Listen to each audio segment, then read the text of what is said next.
السلام علیکم ورحمۃ اللہ وبرکاتہ۔ معزز سامعین کرام، روزانہ کی طرح آج بھی چند سوال آئے ہوئے ہیں، اس کا جواب سماعت فرما لیں۔ پہلا سوال یہ ہے کہ زکوٰۃ کا حساب کرنے کے لیے سونا چاندی کی کس قیمت کا اعتبار کیا جائے؟ قیمت فروخت کا یا کہ قیمت خرید کا؟ اس کی تفصیل یہ ہے کہ ہم جب بازار میں سونا خریدنے کے لیے جاتے ہیں تو دکاندار ہم کو جو ریٹ سے سونا دیتا ہے، جب ہم اسی سونے کو دکاندار کے پاس لے جاتے ہیں بیچنے کے لیے، تو اب دکاندار اسی ریٹ پر اس کو نہیں لیتا، بلکہ دکاندار کے دینے کی قیمت ایک الگ ہوتی ہے اور لینے کی قیمت ایک الگ ہوتی ہے۔ تو دکاندار کے دینے کی قیمت ہمارے لیے قیمت خرید ہے اور دکاندار کے لینے کی قیمت ہمارے لیے قیمت فروخت ہے۔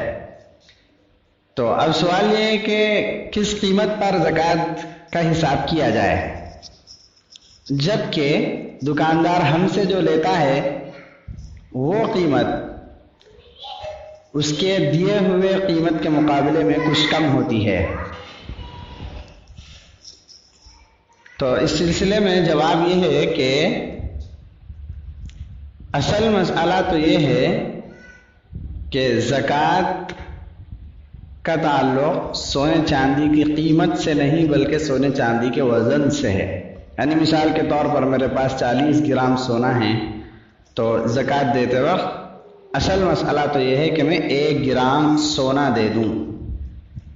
اگر میرے پاس 80 گرام سونا ہے تو زکوٰۃ دیتے وقت اصل مسئلہ تو یہ ہے کہ میں 2 گرام سونا دے دوں۔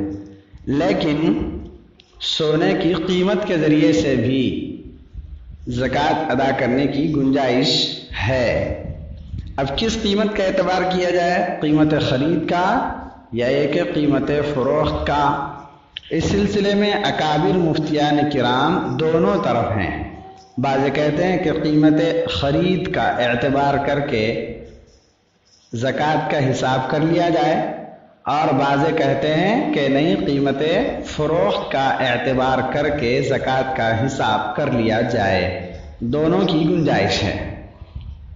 البتہ اعلیٰ، افضل اور بہتر یہ ہے کہ ایسی قیمت کا انتخاب کیا جائے جس میں غریب کا زیادہ فائدہ ہو، اس لیے کہ زکوٰۃ کے مسئلے کی ہر وہ شکل جو ایسی 2 صورتوں کے درمیان میں ہو جائے کہ جس میں کی ایک شکل انفع للفقراء ہے، یعنی اس میں غریب کا فائدہ زیادہ ہو، تو فقہاء کرام اسی کو ترجیح دینے کو کہتے ہیں۔ ویسے اختیار دونوں کا ہے، جو چاہے اختیار کیا جا سکتا۔ اللہ تعالیٰ توفیق عمل نصیب فرمائے۔ اور دوسرا مسئلہ یہ ہے کہ کیا مقروض کو زکوٰۃ دے سکتے ہیں یا نہیں؟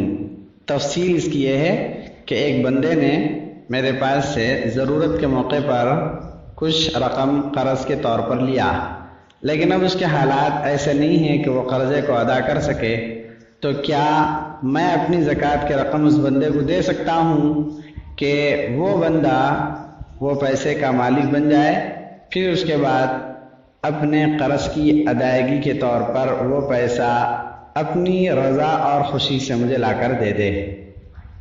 تو اس کا جواب یہ ہے کہ ہاں، اگر وہ مقروض بندہ مالک نصاب نہیں ہے اور ہماری رقم اس تک پہنچ جانے کے بعد قرضے کی ادائیگی کے بعد وہ بندہ مالک نصاب نہیں رہتا ہے، ایسے شخص کو زکوٰۃ کی رقم دینا جائز ہے، اور وہ رقم وہ مقروض بندہ اپنی خوشی سے اسی رقم کے ذریعے سے قرضہ دینے والے کو وہ رقم پہنچا دیا تو اس کا قرضہ بھی ادا ہو جائے گا اور یہ زکوٰۃ بھی ادا ہو جائے گی۔